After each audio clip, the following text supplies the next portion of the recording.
राजभर को लेकर अक्षय यहाँ पर क्या कुछ चुनावी रणनीति बनती नजर आ रही है? क्या अखिलेश यादव के साथ दोबारा से वो एक बार फिर से इंडिया गठबंधन में आ सकते हैं? देखिए, बिल्कुल वाक़ई में देखिए जिस तरीके से यहाँ ओपी राजभर की इस समय स्थिति नज़र आ रही है और लगातार ही वो यहाँ इस कोशिश में जुटे हैं कि जल्द ही से यहाँ राज्य सरकार में उन्हें मंत्री पद दिया जाए और इस बात के लिए वे इतने यहाँ इतने नज़र आ रहे हैं इस बात को या कहें कि मंत्री पद पाने के लिए इतने उत्सुक नज़र आ रहे हैं कि केवल राज्य स्तर पर राज्य सरकार में मंत्री पद पाने के लिए वे बीजेपी आला कमान से जेपी नड्डा तक से यहाँ पार्टी के दिग्गज नेता और केंद्रीय गृह मंत्री अमित शाह तक से मुलाकात कर चुके हैं और जो हाल में जेपी नड्डा और अमित शाह से ओपी राजभर की मुलाकात हुई थी उसको लेकर भी माना गया था कि मुख्य मुलाकात उनकी इसी ही बात को लेकर हुई है कि उन्हें राज्य सरकार में यहां मंत्री पद क्यों नहीं दिया गया। अब जिस तरीके से बात फिर से आ रही है कि क्या वे वापसी कर सकते हैं समाजवादी पार्टी के साथ, जिस तरीके से 2022 में विधानसभा चुनाव उन्होंने सपा के साथ रहते हुए लड़ा था, तो ऐसे में क्या वे 24 के लोकसभा चुनावों से पहले उनके साथ जा सकते हैं? तो देखिए वाकई में ये चीज हो सकती है क्योंकि कहीं ना कहीं ओपी राजभर की राजनीति को लेकर भी तमाम यहाँ जो उनकी विपक्षी दल हैं या अन्य नेता है जो उनके कहीं ना कहीं प्रतिद्वंदी है, वे कहते हैं कि ओपी राजभर भी अवसरवाद की राजनीति करते हैं, मौका परस्त राजनीति करते हैं, मौका देखते हैं कि जहां उनको अपना हित लगता है कि मेरा हो पाएगा, मेरा बेहतर हो पाएगा, वहां चले जाते हैं, चाहे यहाँ एनडीए की तरफ आना हो, चाहे यहाँ पर समाजवादी पार्टी के साथ जाना हो। तो वर्तमान में भी जो कुछ स्थिति नजर आ रही है उसके बाद यही लग रहा है कि अगर यहाँ कुछ और वक्त इंतजार करने के बाद भी योगी कैबिनेट में यहाँ जगह अगर नहीं मिल पाती ओपी राजभर को, तो वे निश्चित तौर पर समाजवादी पार्टी के साथ वापसी कर सकते हैं।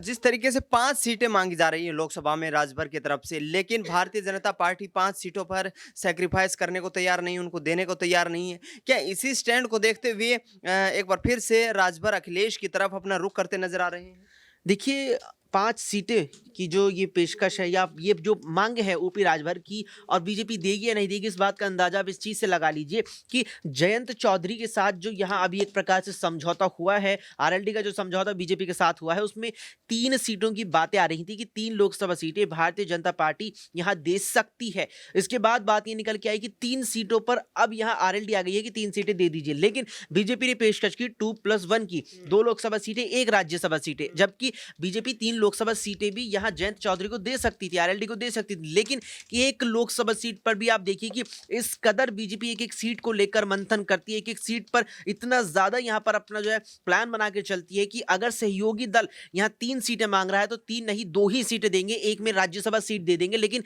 एक भी सीट फालतू नहीं देंगे। अब यहां सुबह सपा चीफ या कहीं ओपी राजभर 5 लोकसभा सीटों की अगर डिमांड रखते हैं भाजपा के सामने, तो यहां देखिए उन्हें तो 2 भी सीटें नहीं मिलेगी क्योंकि जो कुछ स्थिति उनकी इस समय है और जो कुछ स्थिति वर्तमान में उनकी इस समय मंत्री पद को लेकर है, जिस तरीके से उनका रवैया वर्तमान में एनडीए की तरफ है, एनडीए के साथ है, वो देखते हुए तो बिल्कुल यहाँ पर नहीं लगता कि बीजेपी आला कमान यहाँ पर एनडीए के तहत भी ओपी राजभर को 5 सीटें देगा।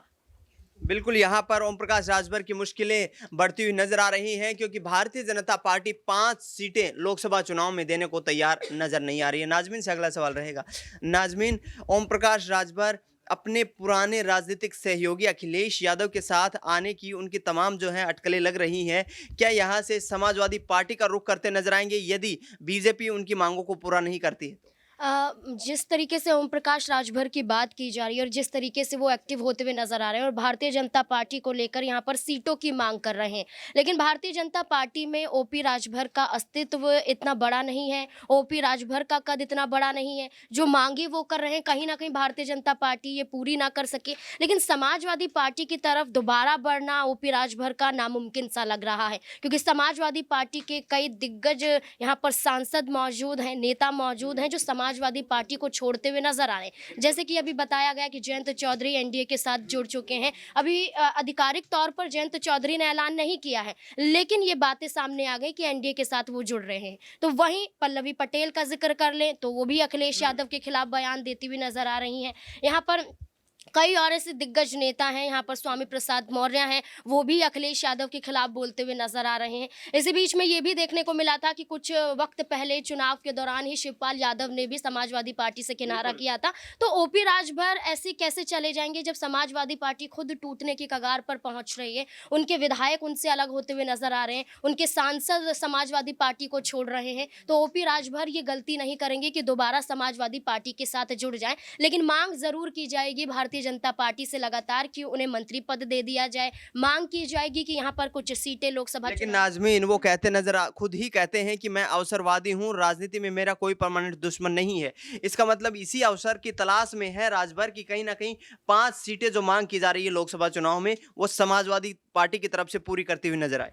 वैसे तो किसी भी राजनीतिक पार्टियों का कोई परमानेंट दुश्मन तो होता नहीं है। आप मायावती को देख लीजिए, मायावती जो अभी तक ये कहती हुई नजर आ रही थी कि अकेले चुनाव लड़ूंगी, अकेले उत्तर प्रदेश में बसपा को मैं मजबूती के साथ पेश करूंगी। आज वही मायावती को देख लीजिए, ये कहा जा रहा है कि इंडिया गठबंधन की तरफ उनका रुख हो सकता है, इंडिया गठबंधन में शामिल हो सकती हैं। तो जब मायावती इतने कद्दावर नेता है, इतनी बड़ी नेता यहाँ पर उत्तर प्रदेश में मौजूद हैं, वो ऐसी बातें यहाँ पर कर सकती हैं और उनके समर्थक ये कह सकते हैं कि इंडिया गठबंधन में मायावती शामिल जरूर होंगी, तो ओपी राजभर जो भारतीय जनता पार्टी में है वो भी यहाँ पर पाला पलट सकते हैं। लेकिन सबसे पहली कोशिश उनकी यही होगी कि भारतीय जनता पार्टी पहले उनकी मांगों को मान ले, क्योंकि अगर ओपी राजभर यहाँ से गए तो कई समर्थक उनके भी भारतीय जनता पार्टी से कटते हुए नजर आएंगे। तो ऐसे में योगी सरकार तो ऐसा होने नहीं देगी, लेकिन यही देखना होगा कि ओपी राजभर की बात अब मानी जाती है कि नहीं। बिल्कुल, यहाँ पर राजभर का यहाँ पर इंडिया गठबंधन में आना मुश्किल भी दिखाई दे रहा है, क्योंकि लग रहा है कि भारतीय जनता पार्टी 2024 के लोकसभा चुनाव में 2019 का इतिहास फिर से दोहराने वाली है उत्तर प्रदेश में। अब देखना यही होगा कि जो राजभर अपने आप को अवसरवादी बताते हैं, क्या अवसर की तलाश मिलते ही एक बार फिर से अपना खेमा बदलने की कोशिश करते नजर आएंगे। फिलहाल इस खास कार्यक्रम में इतना ही। देश दुनिया की तमाम बड़ी खबरों के लिए आप देखते रहिए नेक्स्ट 9 न्यूज़।